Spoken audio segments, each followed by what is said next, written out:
नेता प्रतिपक्ष जयराम ठाकुर ने प्रदेश सरकार के खिलाफ मोर्चा खोलते हुए मंडी जिला के साथ भेदभाव के आरोप लगाए हैं। अपने विधानसभा क्षेत्र के 2 दिवसीय दौरे पर शिलीबागी में भाजपा कार्यकर्ताओं की बैठक में उन्होंने कहा कि आज खासकर मेरे विधानसभा क्षेत्र की अनदेखी हो रही है। यहाँ एसडीएम, बीडीओ और एक्साइज सहित कई पद खाली है और जो यहाँ अधिकारी तैनात थे उन्हें कबायली जिला लाहौल, भरमौर, पांगी और किन्नौर भेजा जा रहा है। स्कूलों में अध्यापकों के खाली पदों को भरा नहीं जा रहा है और बच्चों की पढ़ाई बुरी तरह से प्रभावित भी हो रही है। जिन योजनाओं के काम पूर्व सरकार के समय से चले आ रहे हैं उनका बजट रोक दिया गया है और बदले की भावना से विकास को प्रभावित किया जा रहा है। इस प्रकार का भेदभाव कतई सहन नहीं किया जाएगा और आने वाले लोकसभा चुनाव में जनता इसका कड़ा जवाब देने वाली है। बिजली बोर्ड में ओल्ड पेंशन स्कीम बहाल नहीं हो पाई है और इसके साथ ही कर्मचारियों को अब इस महीने भी एनपीएस शेयर कटने का डर सता रहा है। दरअसल बिजली बोर्ड में वेतन 20 मई के बाद बनना शुरू हो जाएगा और इसके लिए अब 4 दिन ही बाकी है।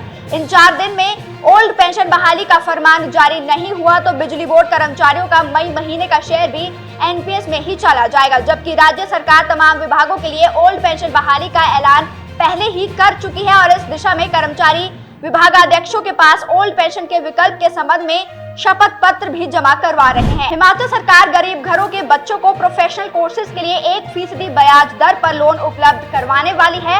200 करोड़ की इस योजना को मुख्यमंत्री के नाम पर शुरू किया जा रहा है। इस योजना के तहत 200 करोड़ का एक फंड तैयार किया जा रहा है जो राज्य सरकार के अपने बजट से होने वाला है। इस फंड के माध्यम से गरीब बच्चों को engineering, medical, PhD, ITI, polytechnic के कोर्स के साथ बी फार्मेसी और नर्सिंग इत्यादि प्रोफेशनल कोर्सों के मामले में वित्तीय सहायता दी जाएगी। इसमें राज्य सरकार सिर्फ 1% ब्याज लगाएगी। योजना का उद्देश्य ये है कि पैसों की कमी से कोई भी मेधावी गरीब बच्चा उच्च शिक्षा से वंचित ना रहे।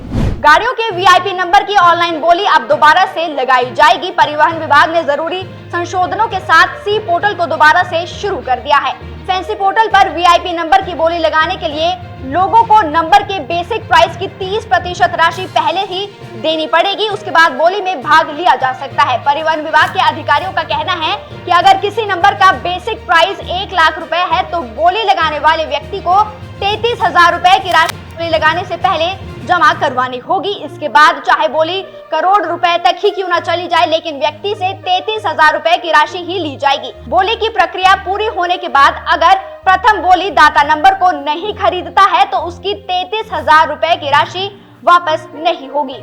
हिमाचल प्रदेश के अर्ली यूनिवर्सिटी के नाम से एक फर्जी डिग्री जारी कर दी गई है। ये खुलासा राज्य सूचना आयोग में सुनवाई के दौरान हुआ है। हरियाणा निवासी एक महिला ने अपील की तो रजिस्ट्रार ने आयोग को इसकी जानकारी दी। अपीलकर्ता महिला ने जिस रोल नंबर से संबंधित डिग्री मांगी उसे विश्वविद्यालय ने अपने से संबंधित मानने से इनकार कर दिया। राज्य मुख्य सूचना आयुक्त आर.डी. धीमान के समक्ष दायर की गई एक अपील पर आदेश में ये खुलासा हुआ है। प्रदेश कांग्रेस के मुख्य प्रवक्ता प्रेम कौशल ने मंगलवार को धर्मशाला में प्रेस वार्ता में कांगड़ा संसदीय क्षेत्र के सांसद का नाम लिए बिना कहा कि आंसू बहाकर जिस नेता ने टिकट लिया, चुनाव जीते, विधायक बने, फिर मंत्री पद मिला, बाद में उन्हें सांसद बनाकर लोकसभा भेजा गया। वहीं हमीरपुर संसदीय क्षेत्र के सांसद अनुराग ठाकुर ने सीयू रेल सहित अन्य वादे किए, लेकिन 4 साल तक संसदीय क्षेत्र की जनता को भूल गए। अब चुनाव सामने देख ये दोनों सांसद चिंतित होकर जनता के बीच दिखने लगे हैं। उन्होंने कहा कि भाजपा नेता पिछले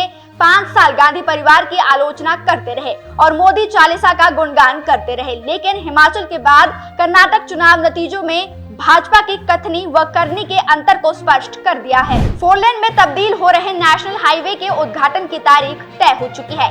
कीरतपुर मनाली के बीच 6 चरणों में तैयार हो रहे 191 किलोमीटर लंबे 4 लेन के 2 चरण अगले महीने शुरू हो जाएंगे। इनमें एनएचएआई ने सबसे पहले सुंदरनगर बाईपास के उद्घाटन की तैयारी की है, जबकि इसके बाद जून महीने के आखिर तक कीरतपुर से नैरचौक तक के हिस्सों को यातायात के लिए खोल दिया जाएगा। हालांकि खराब मौसम की वजह से एनएचएआई को खासा नुकसान झेलना पड़ा है। अप्रैल और मई में ज्यादातर समय बारिश होने की वजह से काम पूरा नहीं हो पाया था। कुछ जगहों पर कच्ची मिट्टी से मलबा नेशनल हाईवे तक आ पहुंचा था। इन सभी मुश्किलों के बावजूद एनएचएआई ने 15 से 30 जून के बीच में दोनों हिस्सों का उद्घाटन करने का फैसला लिया है।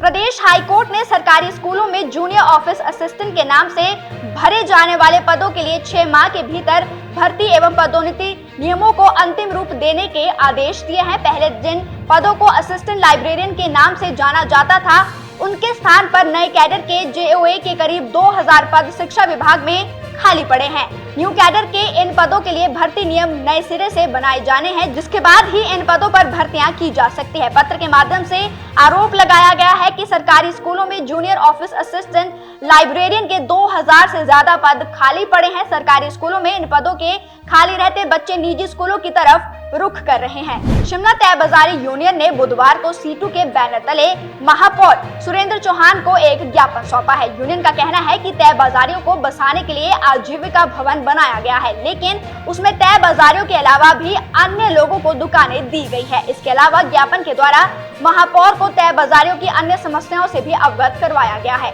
सीटू अध्यक्ष विजेंद्र मेहरा ने बताया कि आजीविका भवन का निर्माण तय बाजारियों के लिए किया गया था, लेकिन वहां अन्य लोगों को भी दुकानें अलॉट कर दी गई है। महापौर को ज्ञापन देकर इस पर कार्रवाई करने की मांग की गई है। उनकी जगह पर बाजार में दूसरे लोग बैठ चुके हैं। 6 माह बाद बहाल हुए सामरिक महत्व के मनाली लेह मार्ग से आने वाले दिनों कुल्लू मनाली और लाहौल की वादियां सैलानियों से गुलजार होने वाली है। मई का दूसरा पखवाड़ा शुरू हो चुका है, लेकिन कुल्लू मनाली में होटलों की ऑक्यूपेंसी अभी तक 60% तक ही चल रही है। अब 427 किलोमीटर लंबा मनाली लेह मार्ग खुलने से मनाली के पर्यटन को संजीवनी मिलने वाली है। लेह व लद्दाख की तरफ जाने वाले अधिकतर सैलानी मनाली होकर जाते हैं और उनका 1 से 2 दिन का ठहराव मनाली में ही होता है। ऐसे मनाली लेह मार्ग खुलने से घाटी के पर्यटन में 25 से 30% वृद्धि होने वाली है। कुल्लू मनाली और लाहौल के पर्यटन कारोबारी भी मनाली लेह मार्ग के खुलने का बेसब्री से इंतजार कर रहे थे।